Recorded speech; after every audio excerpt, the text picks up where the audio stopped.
Hey, welcome to Flatirons. Thank you so much for joining us online.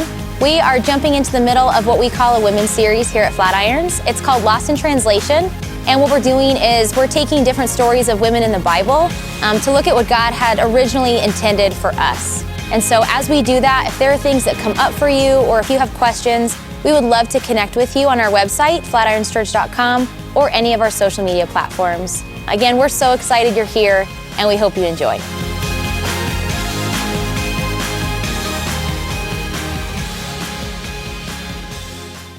Good morning, Lafayette. How we doing? Feeling good? Good. Hey, happy Father's Day. I want to say happy Father's Day to my dad. His name's Ed. He lives up in Minnesota, so he's hiding from mosquitoes right now. But Dad, I just want to tell you, have a great day golfing or watching the Twins or whatever it is that you're going to do. And if you're golfing with my dad, he gets, my present to him, he gets 9 mulligans. So start counting them now. He cheats.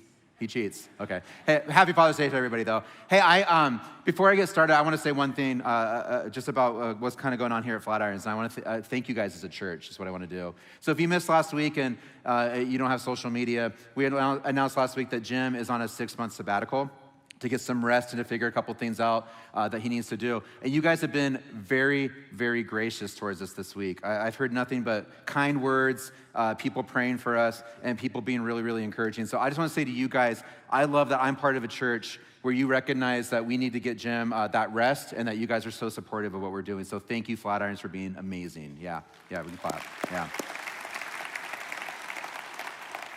I'm excited to be with you guys today in this women's series. As this is week 4 of this women's series, we have one more to go after this. And honestly, I'm honored to be here as a part of this, to stand here and talk to our church about God's heart for everyone, but specifically for women. Because this church, and I talked about this a couple weeks ago at the beginning, this church is filled with just incredible women and incredible leaders. I talked a couple weeks ago about how my staff here in Lafayette, there's about 12 of us leading departments.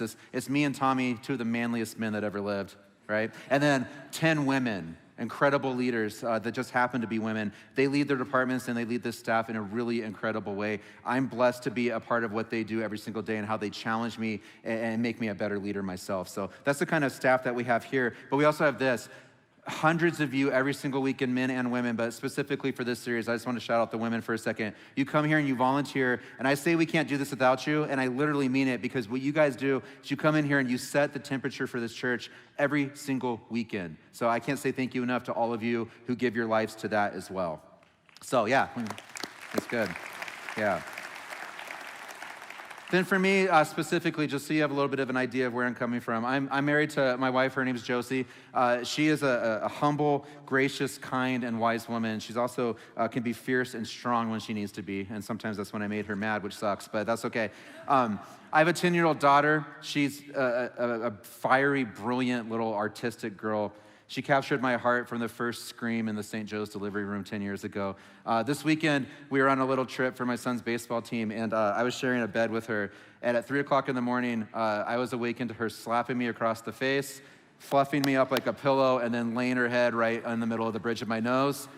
And so I left. And so I'm here with you guys. Thank you. But she's outstanding. Growing up, I was the middle kid in my family. There's 3 of us, and I was wedged right between 2 sisters who are better at everything than I am, and hopefully they won't watch this and hear that. But my older sister was the valedictorian of the high school. She has a PhD in something I don't understand and can't pronounce, and she writes books that people actually buy, which is incredible. So that's really cool. She's a college professor, and she's brilliant. My little sister is one of my closest friends on the planet. She's a world-class athlete. She's in her college sports hall of fame. She's a smart businesswoman, and she's an amazing mother and wife as well. But before all of that, of course, I was raised by my mother, who worked 60-hour work weeks, but she was still there for me at every single turn in my life. She encourages me, she supports me, she challenges me. She did then and she does now. She taught me a lot of things. I get a lot of my work ethic from my mom. Unfortunately, for some people, I get my sense of humor from my mom. She's a really, really funny person. But the thing I want to talk about today to set us up is just one scene from my life when I was 17 years old. When I was 17, my family moved here to Littleton. So we moved from California to Littleton. I was just about at the end of my junior year of high school. And if you guys can remember being 17, or maybe some in the room are 17 or about that age, when we moved, I thought my life was over, right?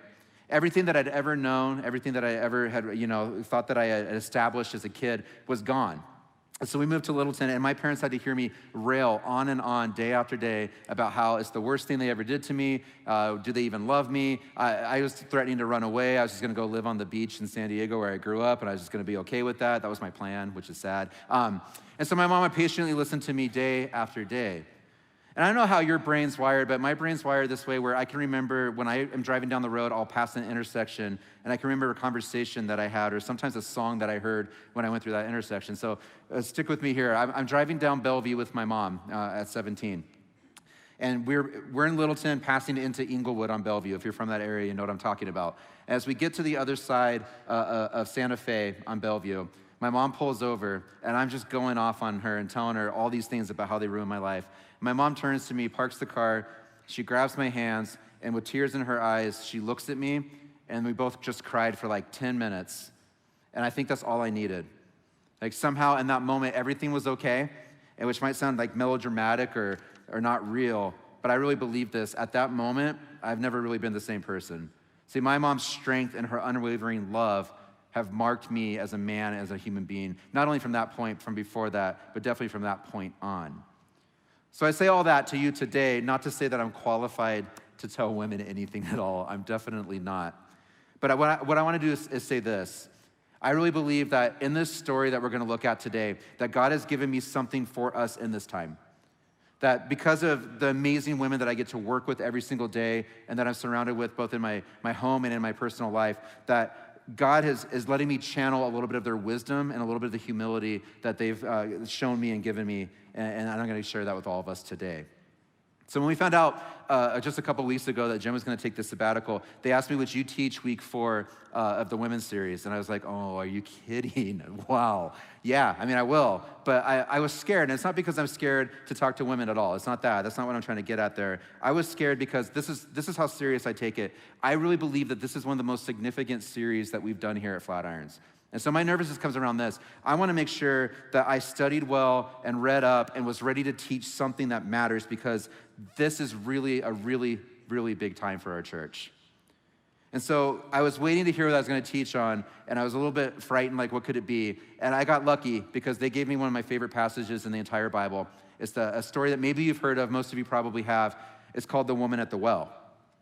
And so maybe you've heard this story before, and if you haven't, you're going to hear it today. But if you have, maybe some of you women are shifting in your seat just a little bit, because I've heard this story taught some different ways. And so maybe you're thinking like, what's this, male, middle-class, white, like young Bruce Willis, like what's he gonna teach me? Yeah? No? Okay. What's he gonna say to me? What kind of stuff does he have? Because I've heard this story weaponized. I've heard it taught in some really horrible ways. And so I wanna tell you guys, it's a fair and good question to wonder how it's gonna be used today. So I want to set it up really, really well. So we're in the book of the Bible called John. This story comes from John chapter 4. John's a biography of Jesus. It's written by one of his closest friends. And the 3 chapters leading up to it are some of the 3 most important chapters in the Bible. So it's really important to me. I don't know if you guys, this is like a dated reference, but I really used to love the show Lost until the ending. Did anybody else love that show? And every single week on Thursday night, I look forward to when the commercials would dissolve and you hear that previously on Lost. The coolest voice ever. So I want to do really quickly, previously on John, okay? So I'm going to run, people are like, you talk too fast. I'm going to talk a little bit faster. I'm going to run through 3 chapters of John with us real quick, okay? John chapter 1, Jesus is the Word of God. He's made into flesh and blood, and he's sent to earth. He makes his dwelling among us. So he makes this choice to leave the perfection of heaven and to be planted in the midst of our real world and our real lives. All of the goodness and all the ugly parts. All the stuff that we don't want people to see, all the stuff we do. The muck and the mire. And maybe that's one of the most important things you're here today. Jesus chose to be with us. Then his cousin John the Baptist tells everyone the Messiah, the Savior of the world, is coming, and then Jesus shows up. He gathers this crew of teenage dropouts that probably, if it was 2019, they'd be playing video games in their mom's basement, and he says, come with me, and they follow him, and he calls them his disciples, his students.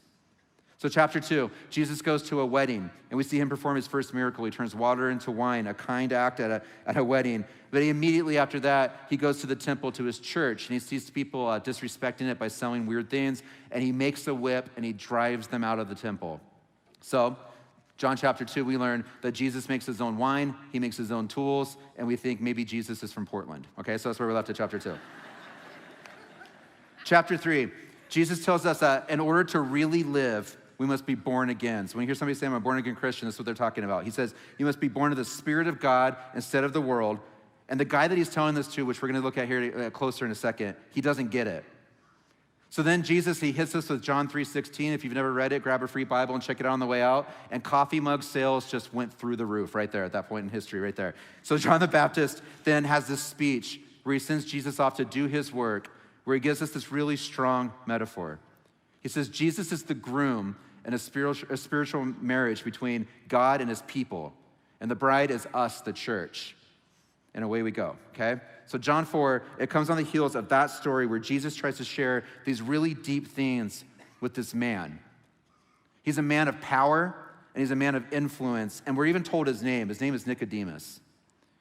But here's the thing, Nicodemus totally misses the point of what Jesus is trying to say to him. So Jesus leaves Nicodemus confounded, and he moves on, and our story picks up from there, John 4:1. Now, when Jesus learned that the Pharisees were the serious religious leaders that thought they had everything figured out, the Pharisees had heard that Jesus was making and baptizing disciples more than John. He left Judea and departed again for Galilee, and he had to pass through Samaria. So it tells us this, he had to pass through Samaria. And maybe you're wondering, why is that a big deal? What is that? I just want to pause on it for a second. Because here's what Jesus is up to. He's avoiding a confrontation with those Pharisees. And the Pharisees eventually would get him arrested and killed. And that's the story of Easter that comes later. But Jesus knew it wasn't time for that yet. So in order to avoid that happening too early, he had to go accomplish the work of God. And to do that, he had to leave where he was and go to this new place. But to do that, the fastest route was to go through a place called Samaria. It would take about 3 days for him to cut through there instead of going around, which would take a week or more, maybe 2 weeks. At the time, the region was separated into these 3 really distinct areas. And you can look up here with me real quick. So Jesus was down in that green area of Judea, and he had to move through the purple area of Samaria to get to that reddish area, Galilee. His other option would be go through Cleveland right there. You can see that. And that way it would take 3 times as long and had a bunch of geographical barriers. So to go through Samaria was the most common route, and it was the quickest route. But Samaria was known for one thing really, really specific, and it was this. The outcasts of the Jewish faith lived in that region.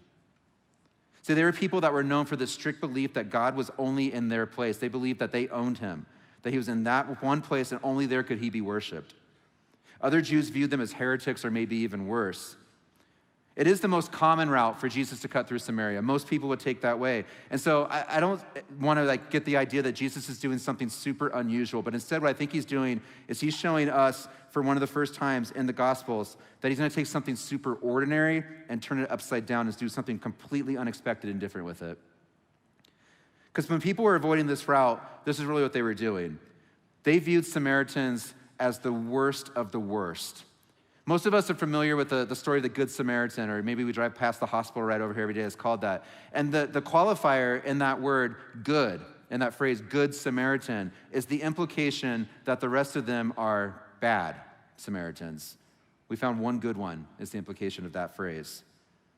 So most scholars would compare this to maybe present-day Israel and Palestine, to some of the relations going on over there. You might, if you're more like me, maybe you're a little more blue-collar like I am, you can think of it this way. You're a Broncos fan. You go to Oakland. The tailgate party is very Oaklandy, and you have to go into that stadium and experience what's about to happen, the hostility that's going to await you, and the possibilities of some really bad things going down. That's what Jesus is walking through Samaria and walking into in this story. So here's how it picks up. So Jesus, wearied as he was from his journey, was sitting beside the well. So here again, Jesus, John chapter 1, Jesus chooses to come to earth as a human being. He's fully human and fully God, and make his dwelling among us his people. And he's walking through this desert, this really hot climate. And I started thinking about the shoes he was probably wearing this week. My wife just bought some of those Birkenstocks that somehow got popular again. Why? I don't get it. So picture it even worse than that. He's going through the desert and poor footwear choice and the heat of the day, and he has to stop. Tells us that he got tired. So he sends his teenage band of misfits into town. We're going to see that here in a second. And he sits down at this town well. Here's what happens next. A woman from Samaria came to draw water. Jesus said to her, "Give me a drink," for his disciples had gone away into the city to buy food. The Samaritan woman said to him, "How is it that you, a Jew, ask for a drink from me, a woman of Samaria, for Jews have no dealings with Samaritans. And there's that tension. It's one of the things that I love about Jesus the most is that Jesus sees tension, and he doesn't look at it the way that I do, or maybe that we all do. He doesn't see it as something to be solved like I do. He instead sees this as an opportunity. And so he looks at this woman and he responds this way. He says, if you knew the gift of God and who it is that's saying it to you, give me a drink, you would have asked him and he would have given you living water. And there's a couple things that are important here. First, we find Jesus talking to a woman, right? Which is already a big deal culturally. For him to engage one-on-one with her, let alone for her to be from Samaria, from their enemy group, is already a huge deal. And second is this, that scene that left off with this man of power and influence, this man Nicodemus, we know his name. We find Jesus in this story sitting down with a commoner, a woman with no power and no influence, and whose name we never know. But Jesus sits down beside her, and this is what I believe. I believe he looks at her and he sees who she really is. He looks into her eyes and he decides this is worth more than what the passing glance that somebody else might give her. This woman needs something different, and he's not afraid of it. So Jesus, he's asking for this literal drink because he's tired and he's worn out. And this cultural and racial tension comes up again. She's thinking it's odd that somebody who looks like he does, he's dressed in a certain way, and speaks like he does, he speaks in a certain way where she knows where he's from, that she would find it really odd that he would not want to have anything to do with her. So Jesus responds in this way that would have seemed weird. He tells her, I have something that you need. I have the answer to your tired, worn out, burned out, day-to-day existence, and it's better than you could ever believe or imagine. And we're about to find out exactly how true that is for her. Jesus says this to her next. He says, everyone who drinks of this water in the well will be thirsty again. But whoever drinks of the water that I will give him will never be thirsty again. The water that I will give him will become in him a spring of water welling up to eternal life. And the woman said to him, Sir, give me this water so that I will not be thirsty or have to come here to draw water. So we know this about this story. This woman is at that well at midday, about the noon hour. And in order for her to do that, just like it is all around the world right now, in communities that rely on a public well, people line up as early as they can in the day to draw water and start their day, particularly in a climate like this one, before the heat of the day could really get to them. The women in this culture would be the ones to line up and wait their turn as early in the morning as they can for water at the well. So when we see her there at midday, the only thing we know for sure is that she's there because she's avoiding other people. She doesn't want to be there when they're there. And then we know this, by her reaction to Jesus' offer of living water, his audacity, honestly, to look her in the eyes and treat her like a human being. What we see here is, I really believe this, she also wants something different than what she currently has. And we find out more about that with what happens next. Jesus says this, if that all sounds good, he says, go call your husband and come here. The woman answered him, I have no husband. And Jesus said to her, you are right in saying I have no husband, for you have had 5 husbands, and the one you have now is not your husband. What you have said is true. And this is where the plot thickens in this story, because we find out that this woman is carrying with her deep shame. That the reason that she's there in the middle of the day instead of in the morning is because she's chosen isolation over community, because of the way that her life's gone and the ways that it's turned out. And here's the deal. We don't know for sure what the reason is for her having 5 past husbands and a current boyfriend at home. And honestly, I've heard this taught a variety of ways where it's assumed that she's all kinds of different things. People call her names. I've even heard pastors preach those names about her. But guys, the truth is that in this text, there's actually no smoking gun that ever tells us that there's necessarily anything sexually overt about what's going on. That she's a prostitute, or that she loves them and leaves them, or that she runs away from them. All we know is this: when we place our cultural lens on it, most of our conclusions come out in places like that, but it never says that. So we don't know what her real story is. But I do know this: in the time she lived in, it's way, way more likely that her husbands had died, or that she'd married one man who had 4 brothers, and as each one died, she was promised to the next one. But the most common thing that probably happened was that she was divorced over and over again. And in this culture, men could divorce their wife for almost any reason under the sun, and women had very little agency or power to do so themselves. The most common reason that this woman would have been left 4 or 5 times is that she was unable to have children. So what we're most likely dealing with is that. See, I personally think it's likely that what we're really looking at is a woman who's a victim of decisions, circumstances, and situations. Some of them her doing and some of them done to her. See, she's carrying physical and emotional scars.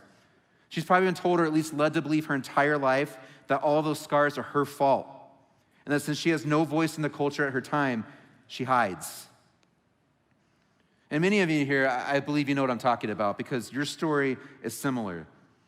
And you silently carry that story through people's assumptions and made up stories and judgments every single day. And maybe it's because of something that you've done, but it's much more likely that's because of something that's been done to you. And so you understand that because of all of this, this woman has allowed her brokenness and her shame to isolate her and to name her. And who she knows herself to be, who she's been carrying with her all this time, she's in a place now where she's come to believe all of those stories and all those lies and all those rumors about herself.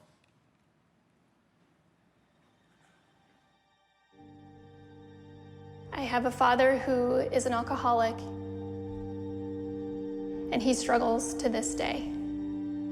The ripple effect of that was I heard messages growing up that I didn't matter, that he would rather choose to drink than spend time with me. My name is Crystal Yepes. I'm the Kids Ministry Director over at Flatirons Longmont. When I was in 2nd grade, my dad and mom got a divorce, and my mom remarried 2 years later. My stepdad became that father figure that I never had. But that all changed when I was 16 years old. One morning, I got up early before anyone else in the house, and I was getting ready for my volleyball game. I showered and then went into my room and was getting ready, getting dressed in front of my dresser mirror. And then all of a sudden, I saw this dark figure peering at me through the window, and my heart started beating out of my chest. All I could think of is I need to hide. I need to run into my closet. I shut the door of my closet, and I'm thinking to myself, I need to get dressed. I need to quickly tell my stepdad that some creep is looking at me through my bedroom window. So I did, and I bolted to my bedroom door and met my stepdad in the hallway, and I told him what happened, and he had this stone cold look on his face. And then he admitted to me that it was him. And all I could think is, why? Why would you do this to me? Because a father is supposed to protect their daughter. So everything changed after that. I lost my voice. I lost my confidence. I even changed my posture. I wanted to hide. I didn't want people to see me. And I kept telling myself that it's not a big deal. He didn't molest me. So it doesn't matter. Why do I feel this way? So that comparison piece just made it worse. The lies kept flooding in. I don't matter. All that matters is your looks. I became exhausted with wanting to be perfect all the time, put together, strong, put on a mask, because I felt that was the best way to deal with the anger that I suppressed for so long. After becoming a mom, I decided that, man, I can control their lives. I can control what's happening to people close to me. Through my control, then no one can hurt me. I just want to be perfect all the time because that feels safe, and I know that I'm working towards something. I'm afraid to speak up because if I say something that's not intelligent or maybe it wasn't relevant at the time, if I hear that, then it makes me feel that I don't have a voice and that I don't have anything to offer. So I shut down and I don't speak up. So the ones closest to me felt my brokenness, my anger, my sadness.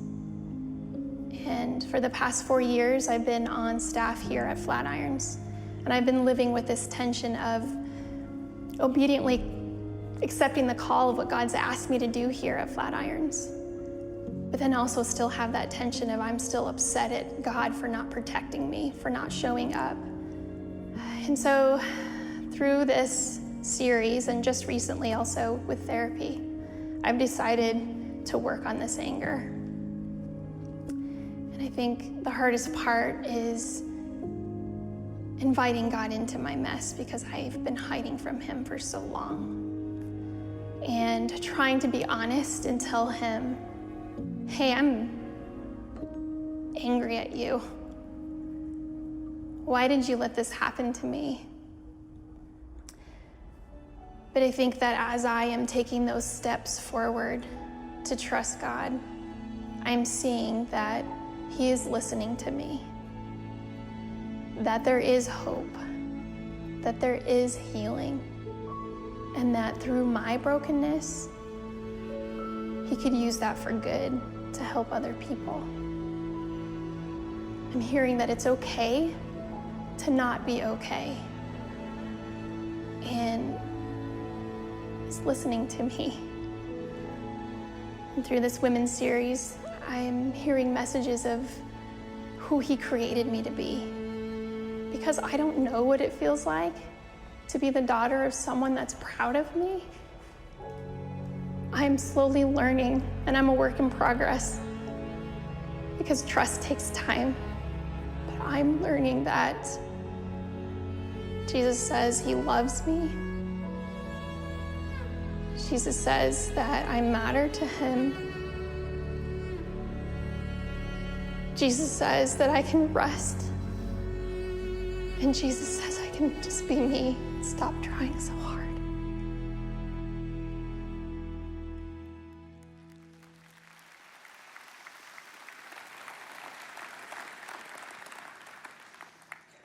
Yeah, so Crystal's story starts to parallel with this woman's story. Crystal found a turning point, and we reached the point in our story where this woman at the well also finds her turning point. So Jesus tells her these things. He says to her somewhat cryptically, I have something for you that you can never even understand. Like, you have no idea how good it could be. And her response is super interesting. She looks at him and says this. She says, Sir, I perceive that you are a prophet. Our fathers worshiped on this mountain, but you say that in Jerusalem is the place where people ought to worship. Jesus said to her, Woman, believe me, the hour is coming when neither on this mountain nor in Jerusalem will you worship the Father. You worship what you do not know. We worship what we do know. For salvation is from the Jews. But the hour is coming, is now here, when the true worshipers will worship the Father in spirit and truth, for the Father is seeking such people to worship him. God is spirit, and those who worship him must worship in spirit and truth. And there's a lot there. I'm going to unpack this with us for a minute here, because there's a lot going on.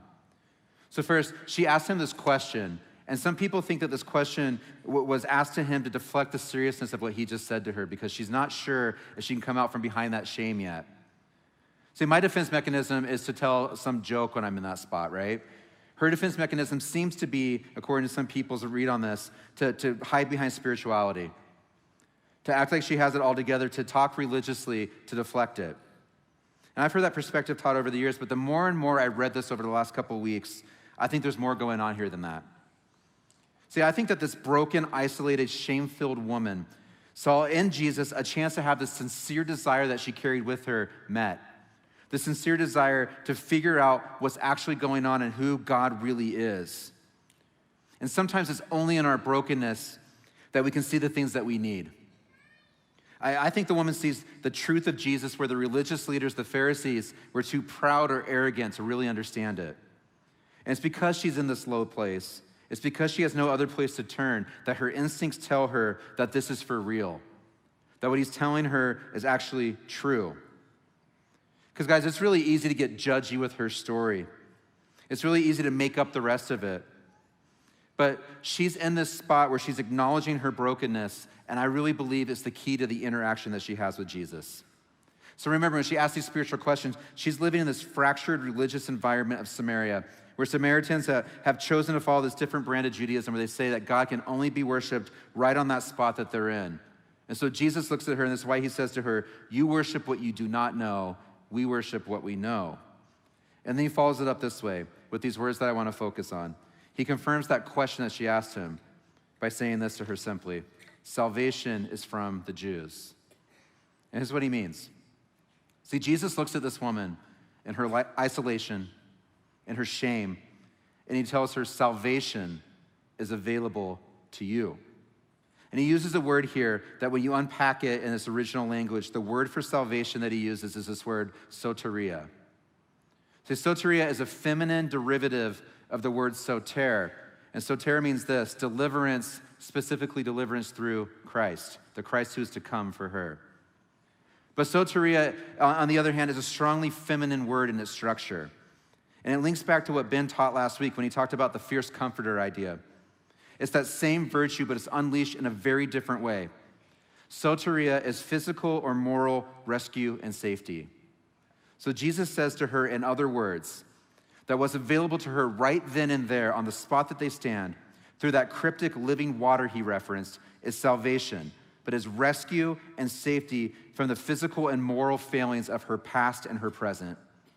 That her brokenness doesn't disqualify her for his kingdom, but instead provides a path for that soteria to redeem her, to restore her, and to usher her into his kingdom through Jesus' living water. So where the world sent her isolation and shame, Jesus instead offers her restoration. And here's the deal, shame is a powerful thing. So when we really start to believe that Jesus is far away and on some cloud, and he's looking down, he's judging our lives and our actions, and he's disgusted, it's really easy to let it isolate us. Or for us to start to believe the cruel words that other people say about us when they think we can't or won't hear them. Or like Crystal just talked about, women, for you to start to believe that what you look like or what you have to offer other people is all that matters, they're garbage lies. And they do nothing but isolate and bring on shame. There's this concept that a friend of mine shared with me last week, and it's called healthy shame. And he said that we most often call it guilt in our culture, but there's two kinds of shame. There's toxic shame and there's healthy shame. And so Michael was sharing this with me, and he told me this idea from an author named Jim Wilder, and I really believe this idea echoes in the story of the woman. So bear with me for a second here. He says this, he says, shame notifies us that we're not bringing joy to someone. So toxic shame leads us to feel alone and bad, while healthy shame messages or guilt help us discover who we were meant to become. Healthy shame leads us to better relationships, and toxic shame to a false identity. So healthy shame, or that guilt, is another way of saying this. When you know you've done something wrong, it's the opportunity for restoration back to what you value most. See, it helps us identify when we have done something wrong, and it moves us towards repentance and change. The thing that Jim Wilder talks about is that this kind of guilt, this kind of healthy stuff actually happens and is most easily recognized and applied to your life when you're with an affinity group, people you like and people who get you. So it makes sense that when Jesus takes the same information that other people used to send this woman into isolation, he instead uses it to bring her along a path of specific redemption for her specific brokenness. He tells her that the false identity that's been created through that toxic shame that everybody else has heaped upon her can be buried under the soteria that he offers, safety and rescue for her soul. Because the truth is, and we saw it in John 1, that Jesus is not far removed. He's not watching from a cloud and wondering how in the world she got to where she is. But he's right there by her side, literally, in the muck and the mire of her life. He's a God who's with her, who understands her, and relates to every single thing she's dealing with. And so women in the room, in relation to this, how have you allowed toxic shame to define you, like Crystal did or like this woman did? And what false identity have you embraced or really started to believe about yourself? Is your go-to to isolate from people and, like Crystal talked about, to even try to hide from God because you're afraid that your brokenness has defined you and it's all you are anymore? Because Jesus isn't done. He's not done with your story, and he's not done with her story either, because he doesn't stop right there. Following up, he said this story. He said, the hour is coming and is now here when the true worshipers will worship the Father in spirit and truth. For the Father is seeking such people to worship him. God is spirit, and those who worship him must worship in spirit and truth. Spirit and truth, I want to look at that. See, Jesus uses these words to let her know what soteria really means. What does it really look like to be rescued? He tells her this: God is spirit. And it's a word pneuma, which means breath. So when you breathe in, God's there. And he uses the word truth, aletheia, which refers to the conduct of a person. So when Jesus offers her the opportunity to worship God with her breath, he's saying, worship him with all that you are, and with her conduct, with all that you do, spirit and truth. Or maybe this sounds more familiar. All of her heart, soul, mind, and strength. All she is and all she does. And it blows her away. So I think when she hears Jesus say to her, he uses this word about the specific rescue from the Savior that she's been waiting for, from the Messiah. She has to test it. So she asks him this. She says to him, I know the Messiah is coming. He was called Christ. When he comes, he will tell us all things. And Jesus said to her, I who speak to you am he. So Jesus tells this religious outsider, this marginalized public sinner, this woman who seems powerless, the truth about who he is in plain language. No mystery. And because where everybody else sees those things about her, that shame and that brokenness, Jesus has another plan. His disciples are about to return with lunch, and they're watching as they're getting closer, and they see Jesus sitting with this woman, and they're wondering the same things anybody else would have. Why would Jesus talk to her, a woman from Samaria, in this place? So as they approach, listen to what she does. So the woman left her water jar and went away into town and said to the people, come see a man who told me all that I ever did. Can this be the Christ? They went out of the town and they were coming to him. She leaves her jar behind. She drops it right there. And maybe this symbolizes the end of her isolation. It signifies her desire to be restored to what she values most. That the way that she's been living can just be a past tense story now, not her current reality. And just like that, Jesus sees her, he understands her, and he sends her out as the first missionary we see after John the Baptist, the first person that he trusts with the message of who he is. And we see Jesus do this a lot over and over again. He sees people that other people overlook, and he trusts them. He gives them power in a place where they're powerless, and he asks them to do a thing that might be super uncomfortable and scary, but it just works. He sends a powerless woman to a culture around him that nobody else that's like him would ever talk to. And we're going to see the result of that here in a second. But first, his disciples, his students come back to him, and they're wondering what in the world is going on. Jesus just had this significant heart-to-heart conversation with this woman where she has these breakthroughs, and she starts to understand something about herself for the very first time. And they sit back down, and they just don't get it. They completely miss the point. So it says this in verse 31. Meanwhile, the disciples were urging him, saying, Rabbi, eat. They come back with food. But Jesus said, I have food to eat that you don't know about. So the disciples said to one another, has anyone brought him something to eat? And Jesus said to them, my food is to do the will of him who sent me and to accomplish his work. And then what he's about to do right here is he's about to let his disciples know about somebody who's doing that, the woman at the well. And he says this to them, do you not say there are yet 4 months to come to the harvest? Look, I tell you, lift up your eyes and see the fields are white for harvest. Already the one who reaps is receiving wages and gathering fruit for eternal life, so that sower and reaper may rejoice together. And here the saying holds true, one sows and another reaps. I sent you to reap that for which you did not labor. Others have labored, and you have entered into their labor. That's a lot of stuff there, so take this away. As the disciples miss his point, Jesus says to them a couple things. He says, what sustains me and what keeps me alive is to do the work of God, to show the world that redemption is available, that living water is here, and that life doesn't have to look the way it did 5 minutes ago, 5 months ago, 5 weeks ago, that it can be different. You can drop your buckets. You can leave it all behind. You can worship with all of your breath and your conduct, all of who you are and all of what you do. And you can find salvation for everything that afflicts you both physically and morally. And he tells them this, that woman that was sitting here with me, she's out there doing this now. And he tells them, I'm about to send you out, and you're going to benefit from the work she's doing because of the fact that she listened and she got it.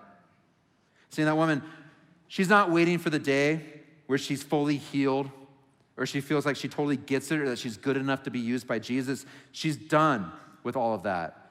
She's not stopping by for a quick seminary degree to be qualified. She's done apologizing for who she is and what she's done, and she's done apologizing for the things that have been done to her. And she's going and doing what Jesus asked of her. And this is what we see in verse 39. It says this, many Samaritans from that town believed in him because of the woman's testimony. He told me all that I ever did. So when the Samaritans came to him, they asked him to stay with them. And he stayed 2 more days, and many more believed because of the word. They said to the woman, it is no longer because of what you said that we believe, for we have heard for ourselves, and we know now that this indeed is the Savior of the world. And guys, this is such a Jesus thing.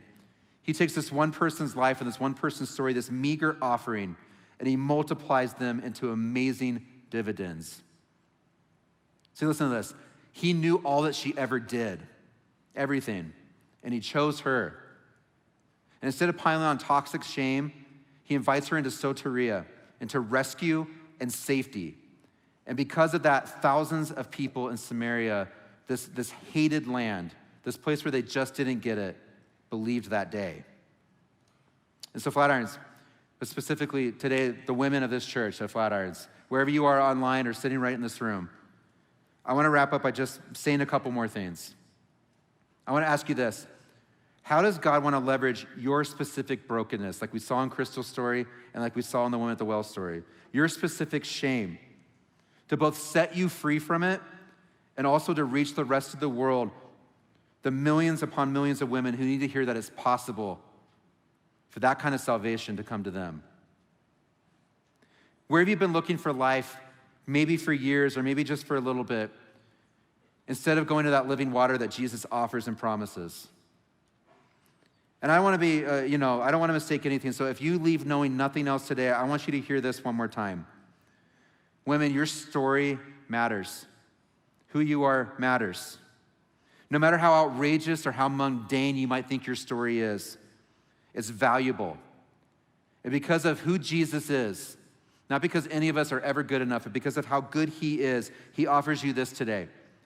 He offers you salvation. That feminine form of the word soteria.